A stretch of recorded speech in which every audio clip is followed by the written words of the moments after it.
Hello, I'm Iron Bear, the GutsNGears unit attachment, and welcome back to my workshop. Today I'll be assembling the Cryx Helljack kit.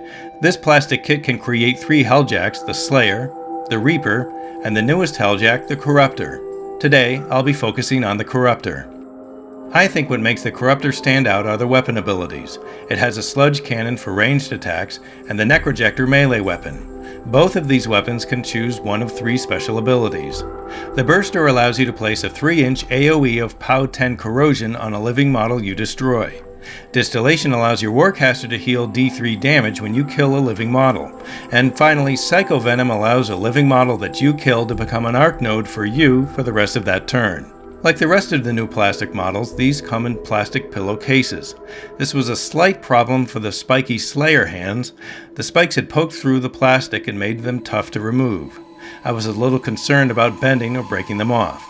The Slayer hands also have 2 very small spikes that you need to keep track of. I like to put my small pieces in a blister pack from a trooper model so I don't lose them. I didn't find as much flash on this model as I did with the Menoth and Cygnar jacks, but there is some. Here on the legs, and here on the shoulder pieces. The sludge cannon and necrojector look impossibly big and scary with some great detail. And I really like the Corruptor's head. It reminds me of a steampunk insect.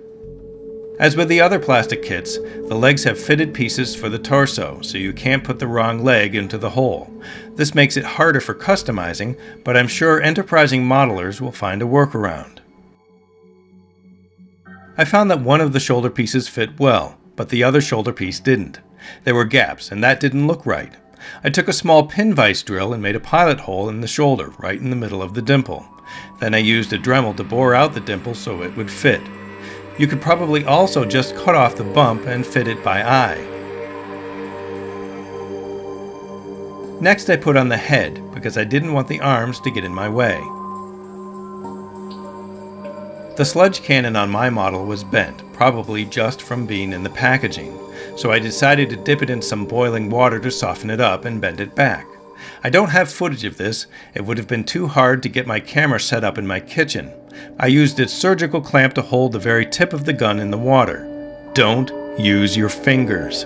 It was the first time I had done this, and I was surprised it only took 5 or 10 seconds for the piece to become pliable, and it seemed to bend right back into position even without touching it. I then held it under some cold water to harden it again, and the results were great.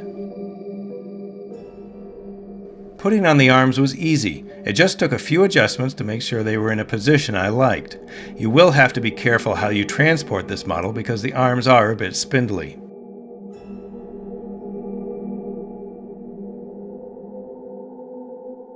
The model is pretty scary looking and will certainly get your enemy's attention on the battlefield.